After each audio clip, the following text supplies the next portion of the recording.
Welcome to the Dr. Lexi Show, where I take pregnancy topics and break them down into simple terms to help you advocate for yourself and your pregnancy. I'm Dr. Lexi, a board-certified OBGYN and maternal fetal medicine specialist, which just means a high-risk pregnancy doctor. And today, we have a special guest on our podcast, Chef Christopher Gross. Welcome, Christopher. How are you? It's a pleasure to be here. Thank you. Thank you for having me. And today, we are actually in your restaurant. And so the backdrop is a little bit different for people who are watching. Can you tell us a little bit about this restaurant? Well, this restaurant is located at the historic Wrigley Mansion. And after we did a major overhaul in the Wrigley building, a new kitchen up there and everything, with my company, Gastronomy, and then we became full-time and running the restaurant. And then there's this little plot of land right here, a triangular piece of land, patio, that I asked, hey, can I build a little greenhouse? Well, it turned out to be a little bit more than a greenhouse. We're all glass enclosed. The roof opens up, and we specialize on tasting menus, Thursday to Saturday, and Tuesday, Wednesday are sort of greatest bistro hits. It's a beautiful view, as you can see the view out there, and it's just been fun ever since we started 2 years ago. 3 years it took to design and make. Wow. I remember from when you started looking at this, there's a tree that's kind of a centerpiece, would you say? Yeah, it was, and it didn't quite make it. Oh. So we put in a new tree, and it actually looked too small. And it's right behind you out there, that tall tree that you see behind you. And we planted 5 other trees in there. Awesome. So wonderful. It's I really do have beautiful. to say, for Phoenix, it's the best view, I feel, of all of Phoenix. Well, that was one of the ideals about putting this here. It's the best view, centrally located in Phoenix. And when you look out that way, you look at the beautiful historic Wrigley Mansion. Yep. And so you kind of wonder where you're at in this modern building of glass and metal. It's something that the architect, Wendell Burnett, truly talented, said it's the Venice Accord. And I'm a chef. I have no idea what that is. And the Venice Accord is like the Louvre. When you see that pyramid in the middle, you know it wasn't there. Mm-hmm. So he was very respectful of the sight lines of this building, how it blends in with the Wrigley Mansion to really make it look like a beautiful addition, but it's different. And you know it wasn't here. It's gorgeous. And the food is fantastic, by the way. Well, thank you. Okay. So I want to go into a little bit more. People are probably like, why are we visiting with a chef? But first off, I want you to tell us, how did you get to where you are? Because as a physician, I go through all these tests and it's like very cut and dry in a way of what I need to do to get where I'm going. For you, how does that work? How did I get here? Yeah. Well, long story short, from a very small town in the Midwest. We didn't have a lot of money or anything. And my dad had an alcohol problem, and which forced my mom to take me and move to Phoenix when I was about 12. We didn't have a lot of money. I got a job. My first big job was at 31 Flavors on Camelback and The Central. ice cream shop? Yeah. So I wanted to get a motorcycle, and that's what paid for it. Then I got into another cooking job in a steakhouse. It probably would have been Steak 44 of its time, and still didn't like cooking so much, but it paid for buying bikes and racing dirt bikes. They blew up the Adams Hotel, rebuilt it. It's now the Renaissance, and it was full of European cooks. And I'm approaching 18. I got to find something to do with my life. Yeah. This is interesting. So that's where I found the passion for cooking. And so I started learning there. The hotel went BK. Everyone went to LA. Some of the chefs said, you want to continue to go to LA. Went to LA, was at an unbelievable hotel. The passion even grew stronger to be, this is what I want to do with my life. And then another chef said, you should really go to Europe to learn. It's like everyone's trying to get rid of me, really, actually. So I amassed $3,000, took a one-way ticket to London, got a job in a good French kitchen, small. I was lucky. If it'd been any better, I probably would have been fired. After a year there, I wrote 100 letters with the Michelin Guide, 1, 2, 3-star restaurants in Paris, and just waited for answers. 100 letters? 100 letters. Wow. I mean, I had one letter that I then had printed with all my certificates of everywhere I worked, one in French, and the chef wrote that one, and I wrote the one in English, very vague. And I got a job in a 2-star Michelin restaurant in Paris, and they thought I was English. And I remember one day, one kid about 2 weeks in goes like, they told me to talk to you. I speak a little English. How long did you work in London? I go, a year. where else did you work in London? I go, nowhere. Where else in England? Nowhere. He goes, and you want to be here? And you've only had a year experience? I go, no, I've worked in California, Arizona. And he goes, they think you're English, work papers.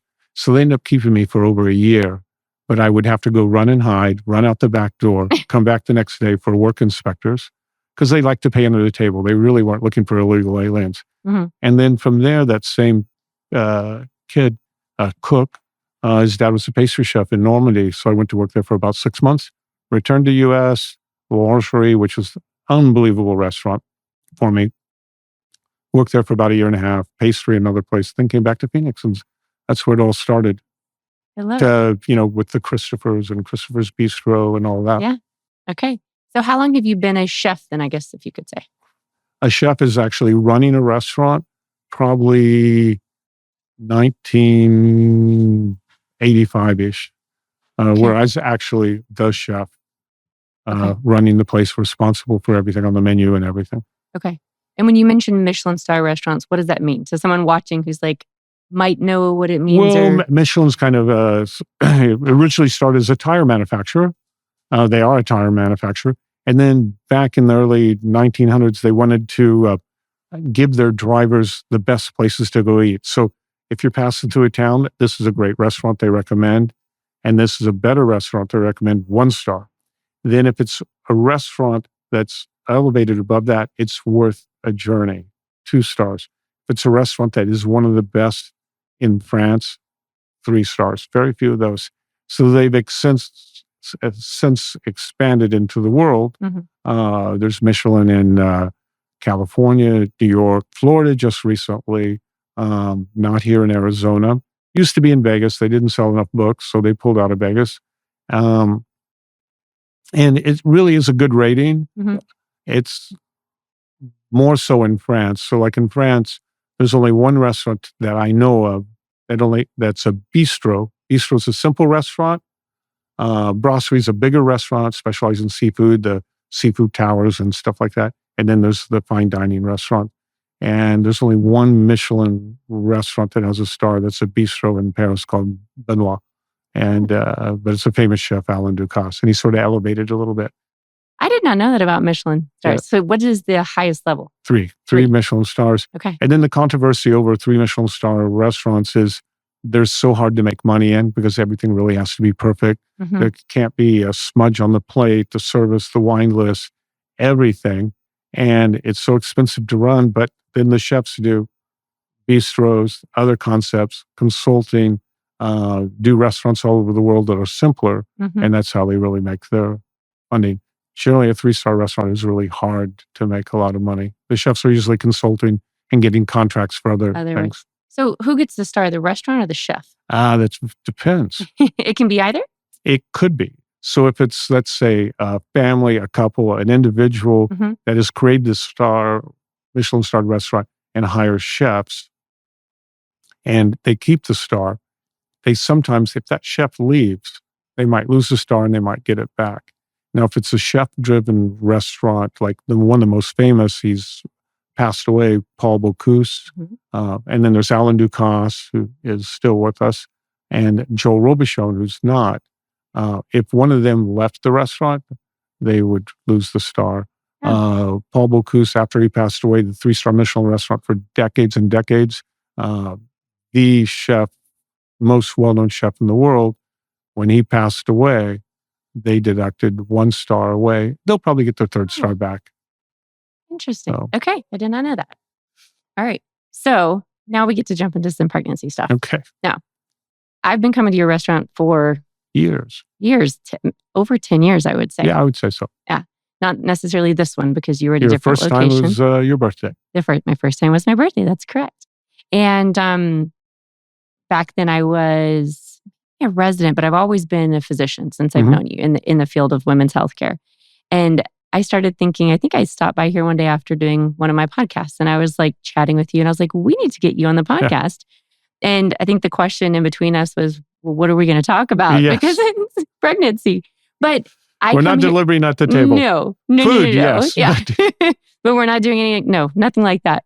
But the question was, I have friends in all different cities all over the world and they'll ask me so many questions about food, and a lot of them like fine dining. And they're like, well, I'm traveling and I'm going to be going here and there. And what do I do when I travel when I'm talking about food and particularly even beverages, right? So they're always asking me questions. And I was thinking, I bet you get some questions too from people that come in or they call, or you might get questions that you're not ready for. Like, I might be pregnant. I don't know if I should eat that. And you're like, I am not the person to tell you that, most likely. But I just wanted to kind of go into this space of Well, absolutely, we do. It's a consultation fee. It's only $300 per 30 minutes. There we go. I have better consultation rates on my website. So you guys are expensive. But I wanted to kind of go in maybe into the alcohol part first, because when we initially talked, I didn't realize the time frame of when labels were really kind of starting to get placed on bottles of alcohol. And so I did a little research, but from your standpoint, tell me what you remember when that kind of was going about. Well, when I first heard about it, we were at the Wine Spectator yearly awards and grand tasting. And then there was one thing, the wine industry was kind of very upset that now they're going to have to print this on their labels, add it, warning drinking while pregnant.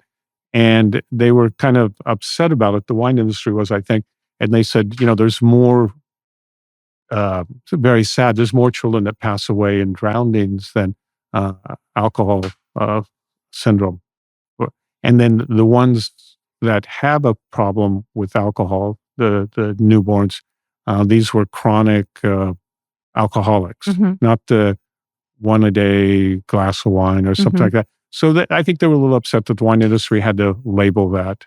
I personally don't care. Everyone should be aware of that there is potential problems, and sometimes people aren't aware.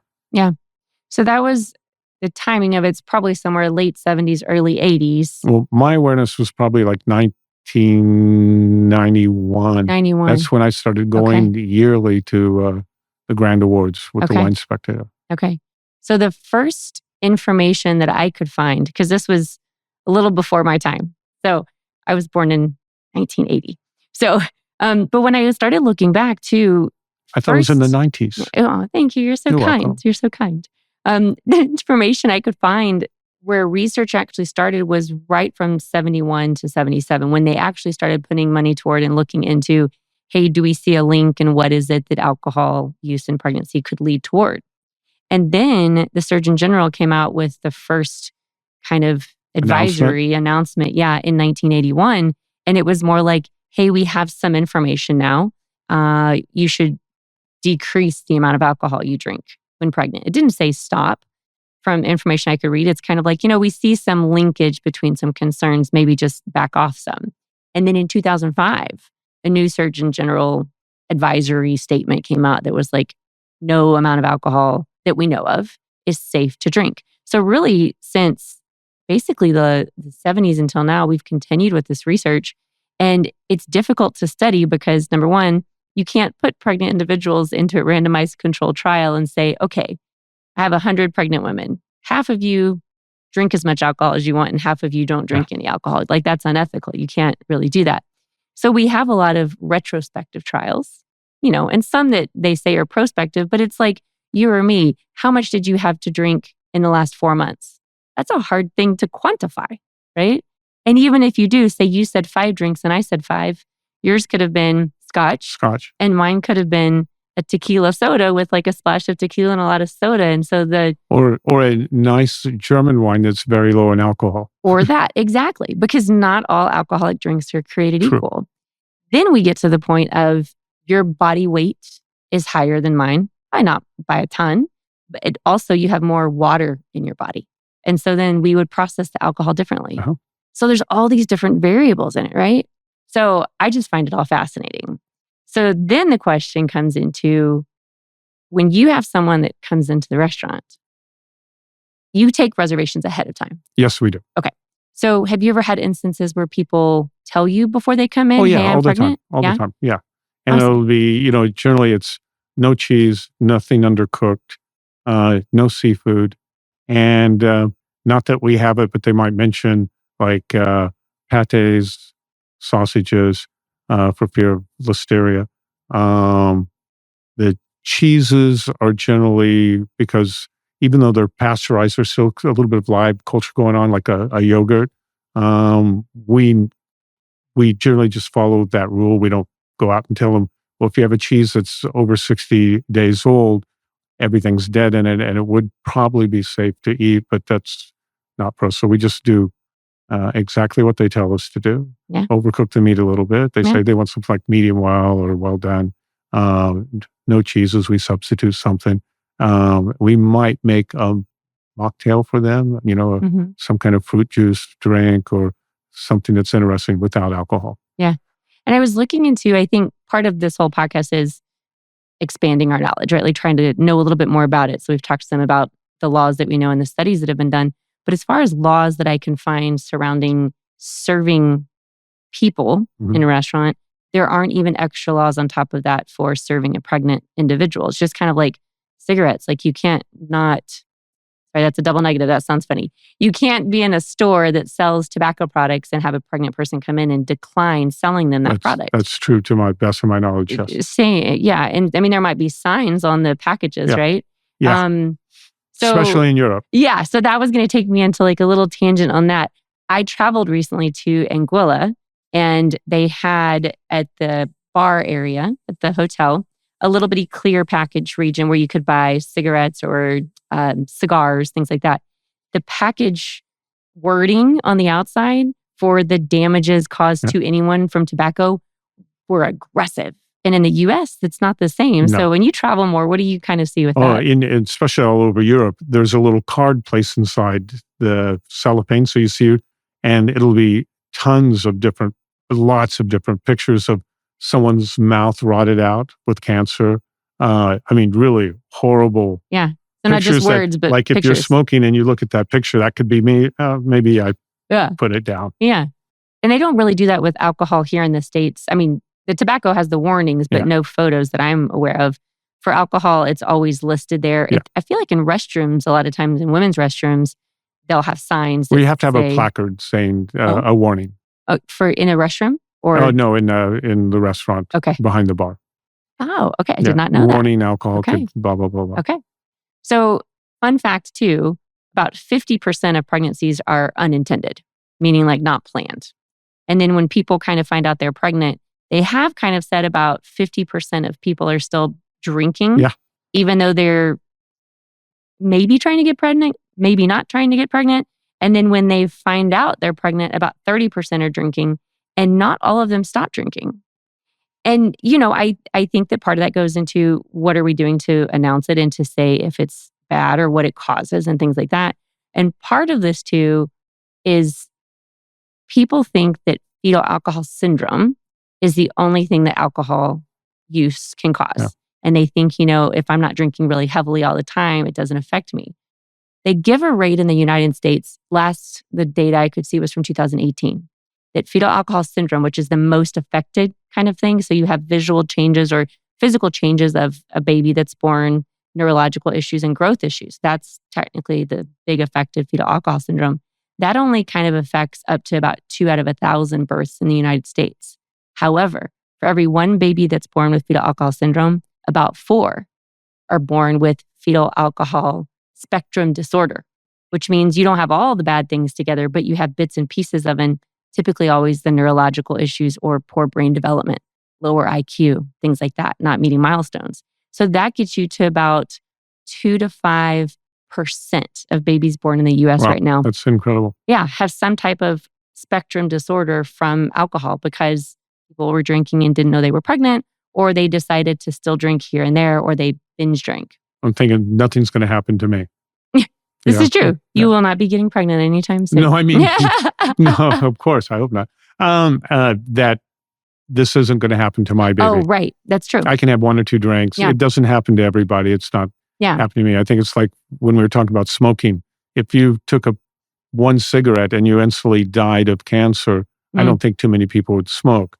But, it happens over the years, long time use and stuff. And I think people probably think that it's not going to happen to me. 1 or 2 drinks, not going to hurt. It's not going to happen.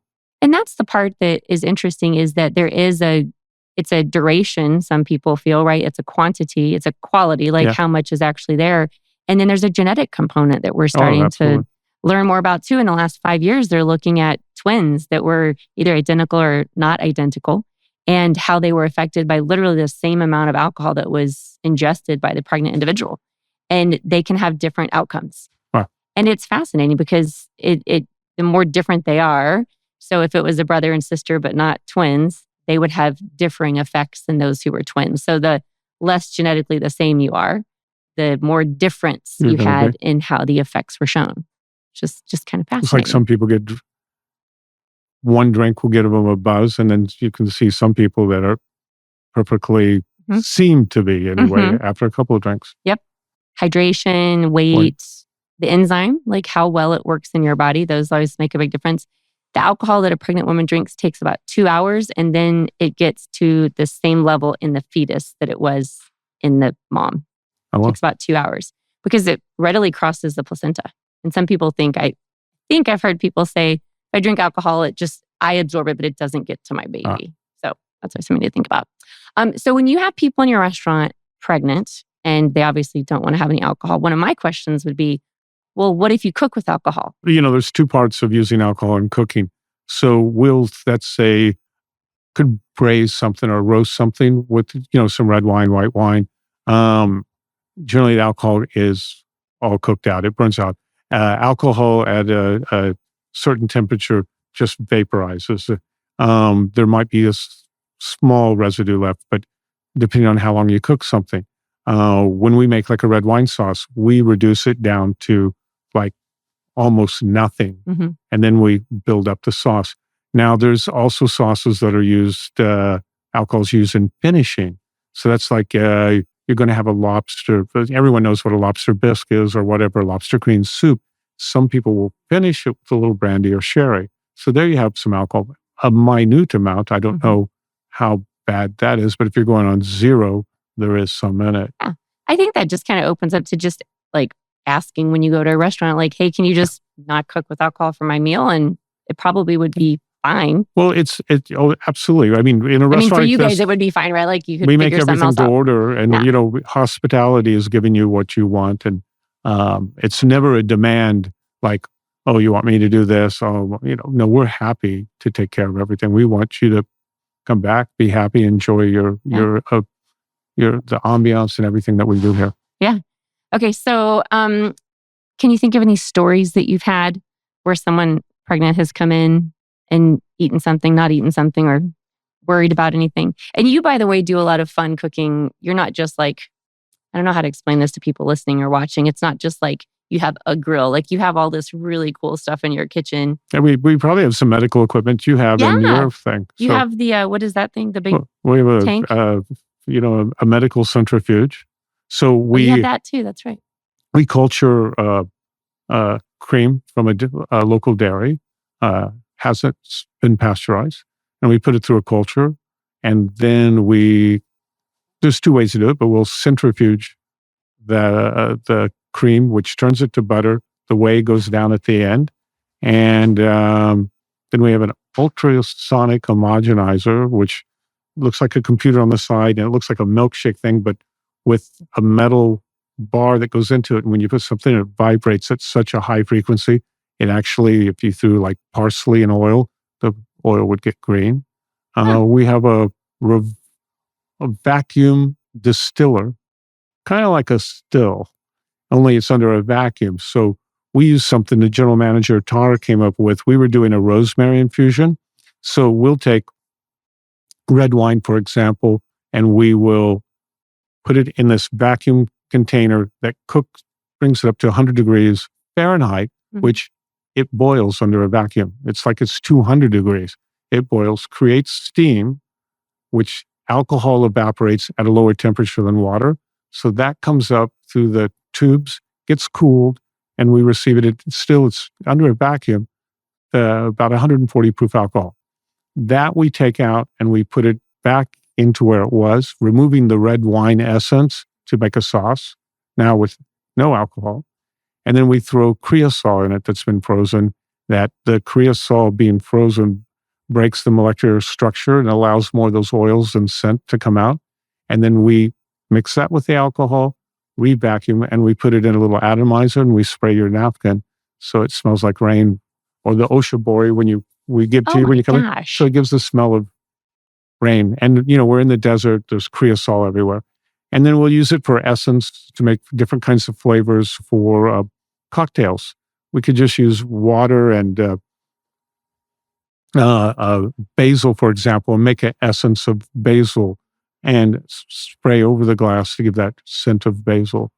Uh, and then, of course, we have the thermocirculator that everybody has that you can do low temp cooking, which the lower the cooked meat and you don't have the meat hit that high heat and the cells break at steam point 212 and all the juices run out of your meat, they stay in because we cook it at 135 over a slower temperature. So the meats are juicier, and then we just sear it, get that caramelization, the Maillard process where that caramelizes, and you get that flavor, but your steak's medium rare all the way through, not Just well one done, part. medium well, and rare. Oh my gosh. I still don't cook steaks because I can't do all that kind of stuff. I can do salmon though. Well, you can just come here. I can just come here. That's the easier way to do it. So if we go from some food stuff to some wine stuff, I am also slightly fascinated with wine and how someone knows wine. So since you speak more French than I do, can you please tell me the proper terminology? Well, just a simple thing as a somm. Somme. A sommelier. I can say sommelier. And it's, the study in wine. It's actually sometimes even looking for faults in wine. That's one thing people shouldn't be afraid of, sending back or asking the somm, like, is this wine sound? Tell me, sorry to interrupt, but about a cork versus a screw on top. Because I feel like I hear all the time that the corks can be bad, but if you have like a twist top, the cork can be bad. Get a bad wine. It's actually a flaw, sometimes due to chlorine, sometimes due to sanitation, sometimes just in the cork when they spray the trees down, it leaves a bit of that property like chlorine, and that can affect the cork, and it can get in the winery. It smells like cardboard in the nose, but a cork in a good wine allows the wine to have a little bit of air and develop. If you order a bottle of wine, and the price will also let you know the price will be inexpensive, the cork will be a little short.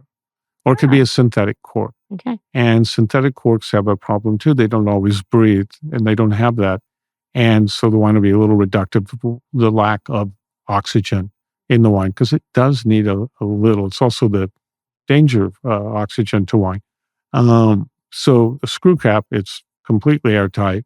These are wines generally you'll know that you need to drink now. They're not for cellaring and putting them away. Okay. Because after a time, they do become reductive and they don't progress. And there can be some hints of sulfur and other types of flavors that aren't necessarily pleasurable. I got you. So you were telling me a little bit earlier about the process to become a somm. And I have to ask you to just go through it a little bit, because for those listening and watching too, I work with people for taking board exams. And I feel like, kind of like you're saying, you can't go from 1 to 4. You have to go 1, 2, 3, 4. 1, 2, 3, 4, yeah. And just like for us, you can't take the last board exam. You have to pass all these other ones. And they really do get exponentially a little bit more difficult and more specified. And we have an oral exam where you have to sit in front of someone and be interviewed. And that's part of this exam too, right? Oh, absolutely. When you get to the top, which is the masters, you have wines in front of you, and you have 20 minutes to tell everything about the wine you can, going through the process of sight, color, variation of the rim, that little clear thing you see around, and then it could be another variation of color. Then the viscosity. Is the viscosity the legs? Because when people, that's the viscosity. Okay. So, if they're slow, a little glycerin, high alcohol possibly, that could lead you to a warm climate. Warm climates create more alcohol because the more fruit you have, like a let's say, a grape or a juicy piece of fruit that's so sweet, that will develop more alcohol going through fermentation than a tart piece of fruit with less sugar, because the yeast eat the sugar, create alcohol. That's crazy to me.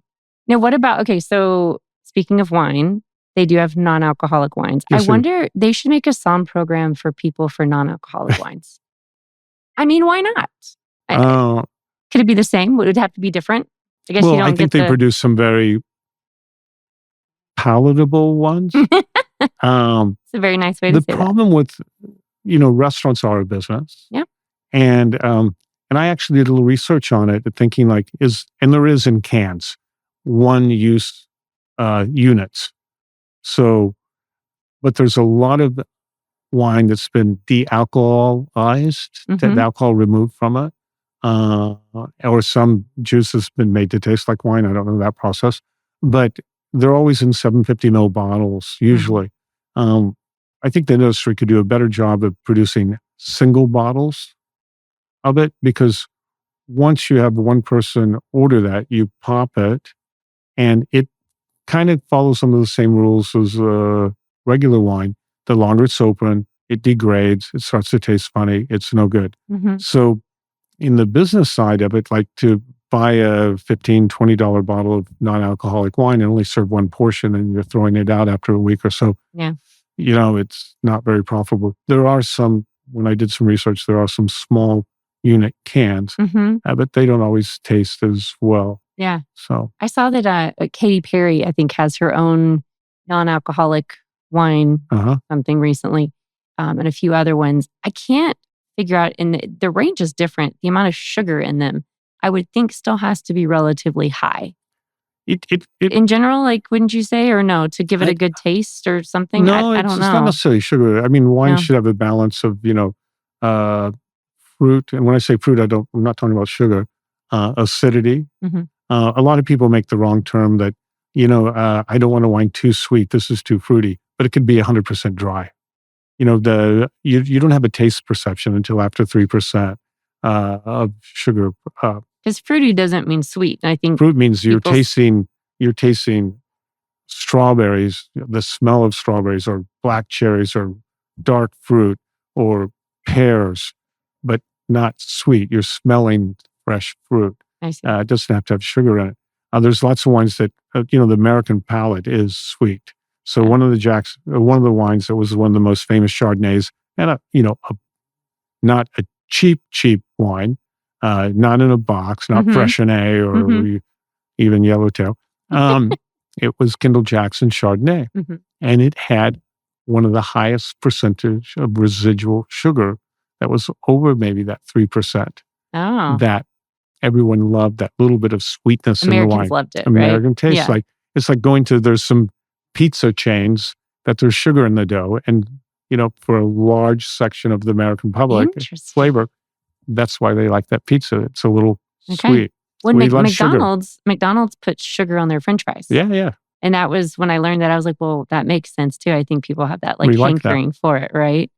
I remember years and years ago, somebody was asking me, they were like, wow, have you ever had this cupcake wine? It's fantastic. Like, the brand was called Cupcake. I've seen it. I know someone who drinks it, actually. I thought they said cake bread, which is very different than cupcake. Oh, yeah. Cake bread's a very quality Napa Valley wine. Yes. And they're great people too. I've been there, I think, once or twice before, and I like their Chardonnay. Yeah. And I don't like Chardonnays typically. So that's one of my favorite, if I was going to get a Chardonnay that I like. And when they mentioned this, we were having a conversation, me in my mind, about cake bread and them about cupcake wine. And I was like, oh, I'd love to come have a glass of it or whatever, this, that. And then I was very disappointed when I saw a cupcake on the front of it. And I was like, that's not what I expected. Well, we got to remember something about wine too. Wine difference in America, the United States, than old world European countries is that wine, and it's changing, is a beverage. You don't see people gather at the dinner table with iced tea, a Coca-Cola, a soft drink. There's wine at the table. So, I mean, even young kids are having a little glass of wine. And it's not the Grand Cru, the expensive wine. It's wine that could be in a plastic liter bottle with a lot of acidity to it. Nothing that you would swirl. Yeah. It's just a simple beverage. You'll find some, I remember at our dinner table for staff meal in France, we were basically drinking the cooking wine. We all got a glass of wine before service while we're having our meal. and you'd see people pour a little water in it to cut the acidity. It's just a beverage. No one's saying that this is a Right. Chateau Latour. It's a little off. I'm getting a little fruit and analyzing. It's a beverage. It would be like us if we started swirling Coca-Cola in a glass. Yes, the caramel. Those. So it's a beverage, and it's in the United States. I think we drink at the higher level than even the Europeans. Yeah, I remember I lived in Spain for a summer, and that's how it was. On the table, there was always typically red wine and water. Yeah. And I was younger, and I was like, well, how come the wine's not chilled and cold? I didn't know that red wine was different at all from the temperature of that, because I was in college and I didn't know those things. So when we go from kind of looking at those things, I guess my kind of next question and talk about this is there anything different that you learned in school along the way? I say school, and you call it chef school? What do you call it? I never went to chef school. What do you? Oh, so Nope. is there chef school and then just chefery, or how do? It's chefery. I don't know what it's called. Culinary schools. Okay, sorry. That I should know that. So if you're into culinarian, there's lots of schools. There's a lot of them that went away because of I think a very good government ruling. They were, a lot of them were making a lot of promises. If you spend $50,000 to go to this 8-month program and then have a 2-month externship anywhere. And at one time, your extern could be a cashier at Denny's or a fast food place. Then that changed, that they actually go like, are you a real restaurant if you're going to accept an extern? And they're quite expensive. And I think some were promising, you're going to go out and be a chef. And no, you got intro cook job. Yeah. And so there's still some all very, very good ones, like Culinary Institute of America, the CIA in Hyde Park. And, it's really called the CIA? Yeah, Culinary Institute of America. Yeah. And then there's one up in Napa Valley, just in St. Helena. These are very, very, very good cooking schools. And there's others. But there's a lot of small ones that really, like, you do something once and you never do it again. Yeah. So anyway, I discovered cooking and the passion for it like when I was 17, 18. And I always looked at it as a trade, not like your trade. It's not a trade. You're a doctor. If I overcook the steak, I'm not going to have liability insurance to cover malpractice. Yeah. Imagine like malpractice suits. Your steak was medium well and I ordered it rare. And there's no one way to do something in cooking. Yeah. You go to any chef, like, how do you make a béarnaise? Well, I put 2 eggs per pound of butter, 1 egg per pound of butter. I had tarragon vinegar. I had distilled vinegar. I had champagne vinegar, a little salt, whatever. It's all about different tasting ways. good. So that's the difference in cooking. And so that's why I pursued I would work extra hours in the kitchen to learn. I would see someone that knows something I don't know. I would go work with them on my off time.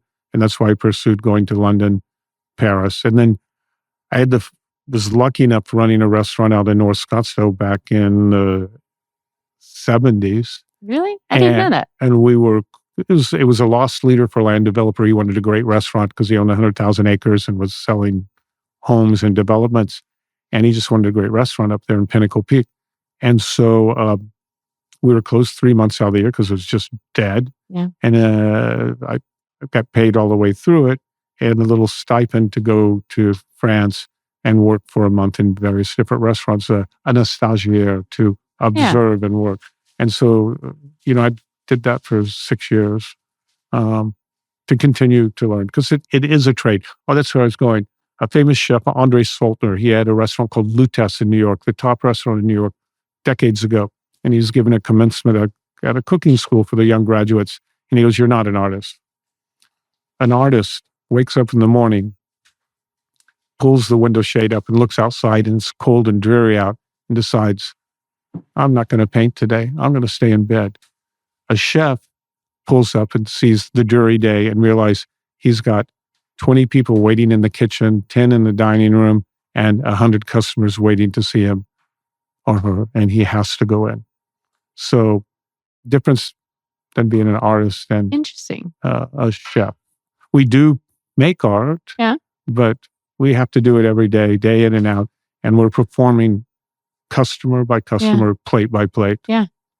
Well, and I think that brings us kind of full circle back to just like when people come to my office or talk to me, and I don't really, if it's dreary outside, I still go to work too, You still go to right? work?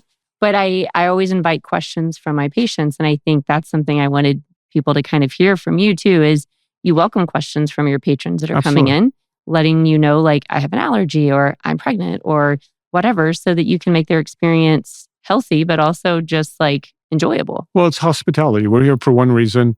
It's for you. I mean, there's the bad chef syndrome that you're here for me. This is what I make. Right. Maybe if I have a line out the door and I can go, you, and you can come in, maybe attitude might change, but it's a business. Yeah. And it's not quite like the movie, The Menu. I don't know if you saw I that. still haven't seen it. Yeah. It's on my Netflix list or whatever list at home. I need to put it It on. is, people like it or don't like it. Some of the foodies don't like it. And most of the people in industry love it because it's not ruining it. It's about a chef who loved food. Mm-hmm. And then as he got more popular and popular because he loved it, he had a passion for it, then the things started piling on for responsibility.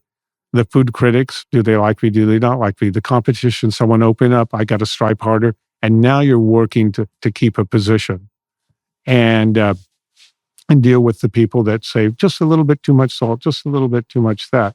So the movie's about maybe losing his passion. Yeah, interesting. And then taking revenge. Okay, duly noted. Well, are there any other things you would like to tell me about pregnancy that you have seen or learned, or that you would say if someone's coming to your restaurant? I've honestly tried to stay away from them. No, it's fun to see that, the people come out, well, they still are, and we can adapt to what their menu needs are. And giving people pleasure, an experience. And gosh, I can only imagine when you're pregnant, all the things that a woman has to go through. All the changes.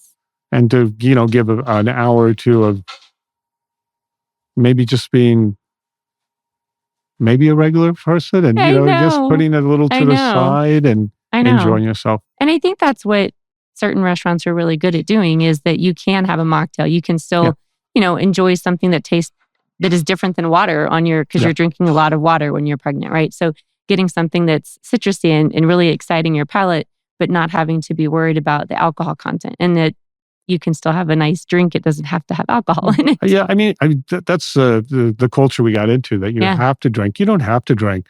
I went out. We love selling wine, expensive wine. No, it's all about making everyone happy. But I'll go out with some people, and if I feel like I don't need to drink, and then there's always that stigma of people like, why aren't you drinking? A good friend of mine, she used to work with a travel company. She had a show for 20 years on CNN. And she goes, when I don't want to drink, I drink a cranberry and soda. Mm-hmm. Everyone thinks I'm having cranberry and vodka. No one even answers. I just pound them away. They wonder why I can drink so much. So, you don't have to have. Wine goes great with, food.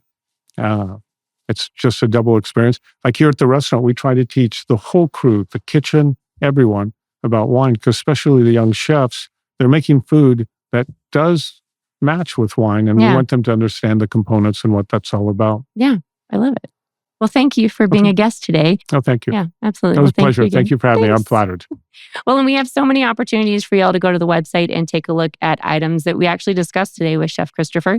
So listeria is one of those. There's a full YouTube on cheese, and can you eat it? Can't you eat it? And what types of cheese are considered safe? And what is listeria? And how to watch out for symptoms of listeriosis if you think you've eaten cheese that could be unpasteurized. So fun stuff like that, and all kinds of downloads for you to go to with drlexihill.com/advocate. For 13 questions you can ask your OB provider. Again, my name is Dr. Lexi, and thank you for watching. Wishing you a happy and healthy pregnancy.